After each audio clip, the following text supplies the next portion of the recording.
Disloyalty to a biological parent by caring for, by liking a step parent can feel very difficult. And generally kids aren't going to understand that. But be curious. What is this like for you? You do not have to see my new husband as your new dad. Apparently, a third of all children will likely be in a step-parent situation. And right now, according to the Google machine, step-families are the most common type of family. In other words, having divorce and remarriage and having stepchildren or step-parenting is actually the norm. Now, this would take out, single-parent families and intact heteronormal or gay families. So what I want to share today is some guidelines that I think your couples should be aware of and known to help with this. And I will reflect on a couples experiential that I attended.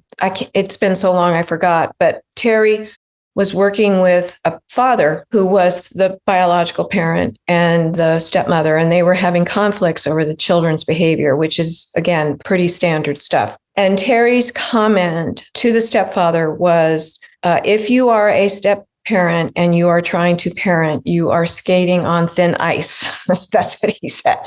And so back then I was mindful of how role confusion, both from the children and the parents, is a big part of the challenges for step families. So there's a couple of different models that I've seen people try to work with around this. First model is what I would call the hands-off model, which is I'm stepmom, husband is biological dad. I am just, I live in this home. I am an adult in this home, much like if I were renting a room, and I deserve respect and good manners from the kids, but I am not the parent. That is not my job. And when their parenting issues come up, I am a consultant to the biological parent. And this is done privately. And so when there's issues that concern me as the step parent, I will privately speak to the biological parent and negotiate whatever agreements are needed. The other model is what I call co-parenting by the step parent. And that is often the case when the children are younger, when there is a greater distribution of parenting time, such as, let's say I have 2 kids. I have them 80% of the time because biological father is either unavailable or not. It's not appropriate. And so my partner will take on a more assumed role as parent, and we will co-parent together, almost as if these children were ours. Okay. So that's another model. Now, where things get a little dicey is when people develop a hybrid of that. And I have a client right now, and he's terrific. He did not have kids when he entered this marriage. There was a period where the biological father from the kids was trying to get involved, but that proved problematic. So he signed up basically to be a co-parent as a step parent. Great. That was welcomed by the kids and the wife. What happened, though, is when there was disagreements between mom and stepdad, and because she was the biological parent, she exerted more leverage and certainly more entitlement, if you will, to making those decisions around discipline and money and things like that. Now, this was confusing to him. Well, why am I here? I signed up for, So this is the hybrid model that got things kind of dicey. So what I'm going to encourage all of you to do is think about when you're working with families and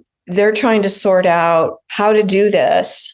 And it is a tall order for some families. Sometimes it's almost impossible. What kind of model do they want to use? And what does that entail? Now, I think Terry's bias, and I've tended to agree with him, is that it should be the hands-off model in general. That creates the least amount of trouble for the family and for the couple. That hands-off model, I think, is cleaner and a little less complicated. Where it does get tricky is when the biological parent is in conflict with the step parent around the way things should go. And when I hear a parent say, I feel like I'm between my wife and my son, that's a signal that there's some unclear agreements, unclear boundaries. There's probably triangulation with the kid wanting to do certain things or get away with certain things that the step parent doesn't agree with, but there was no private secondary agreement on how this should handle. I tend to believe that step parents often have a little bit more objectivity on what they're seeing with parent and the kid because they're watching it and they're not pulled into it. There's often a feeling of protection. I don't like the way your daughter speaks to you. I'm concerned that you're letting your son get away with a lot, and that's concerning to me. Now, again, I'm not saying that the step parent is right, but they tend to have a little bit of less pulled into any kind of drama. If they're tied into it emotionally, then suddenly they're not as objective, right? And they get to kind of watch from a distance because they're not in the position to parent, but they're present to a lot of the conflicts. Well, first of all, that client that I mentioned a little bit ago, when I started doing couples work with him and his wife, we had to talk about this role confusion. And they were already having marital issues that were not related to parenting. So Terry basically says the best way to get started in a blended family is to have a solid marriage, right? So if that is the case, you're way ahead of the game. If the marriage is solid and working very well, these blended families and step parenting issues are going to become less problematic. However, if that's not the case, you want to shore that up for sure. But a lot of times, part of why it's not solid is because there wasn't preparation for blending the family. So what I'm encouraging all of you to do is when you have a couple that are coming in with blended family issues, first talk about what agreements have they made, whether they're implicit or if they're explicit, and then discover how those agreements are either not being honored or they are probably not realistic. And that's part of your clinical judgment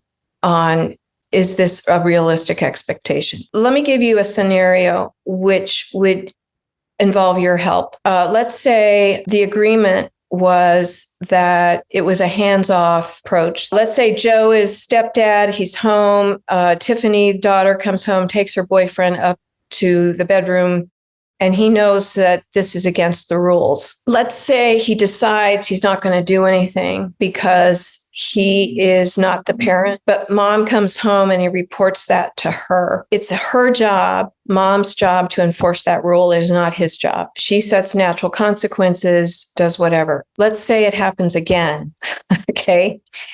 And it's already been established that when he's at home, he assumes the role of what I would consider a babysitter or the family member who is now in charge of making sure rules and limits are enforced. He goes upstairs, tells Tiffany, you got to send your boyfriend home or come downstairs. And she says, you're not my father, right? This is where things get dicey. Now, again, it's very important that both step parent and parent have an agreement around what those rules are. And if she defies that rule, it's mom's job to set the natural consequences. And this is where stepdad might be pulling his hair out and feeling disrespected and unhappy, but it's mom's job to enforce those rules and for the two of them to come up with things that they agree on. Now, they might not always agree on what the rules should be, or how much money we should be spending on extracurricular activities, or how much time they should be spending outside. I mean, these are all things that need to be agreed upon. I do see more often than not is if one parent has guilt over a divorce that they haven't worked through, or if they're insecure about their role as a parent, often there'll be more leniency and more what I would call indulging the child. And if that isn't attended to psychologically, meaning the parent isn't worked with their guilt or insecurity, this can be just wreak havoc in the family. And then step parent observes these indulged behaviors or not enough limit setting, then the step parent becomes angry, frustrated, and feels like they are completely disempowered in that system. So that's where a lot of your role comes in as the clinician, the practitioner, to help get those two people aligned. And also help that parent explore why they are having trouble setting limits, why they're having trouble with the step parent and coming together with that. A lot of step parents will take things personally. I know many, many years ago, and I shared this when I did this class before, I was involved with a widower. His daughter was all excited to have me in their life, and we had a great, great time together. His son, however, could not look at me. Now, I understood that for a grieving child who was close to his mother, that the disloyalty he might feel, that the ambivalence he might feel, that the conflict he might feel around connecting with me was probably incredibly difficult. And disloyalty to a biological parent by caring for, by liking a step parent can feel very difficult. And generally kids aren't going to understand that. They're not going to say to themselves, I'm feeling disloyal or I'm feeling conflict. It'll just show up in ways that might seem unrelational to the step parent, but it's important that they don't take it personally and that they work with it and appreciate it and have some patience around it. I would say that if you are working with a family or with perhaps a single parent who has kids and they're considering marrying another parent or marrying another person, and the kids are apparently between the ages of 10 to 14 are the most difficult ages for a kid to go through divorce, let alone get into another parent situation. You might consider asking them if they want some therapy or some counseling around this, but be curious. What is this like for you? You do not have to see my new husband as your new dad. He is not here to replace your father. Now, in some cases, like that client I have, the kids were welcoming that because of their fraught and very painful relationship with their biological father. But that meant that him and his wife needed to get very, very clear on what his role was, what his boundaries are. Discipline, financial, who's in charge. And all of these agreements have to be outside of the presence of the kids. No sense in them arguing over how should we work with these kids in front of them.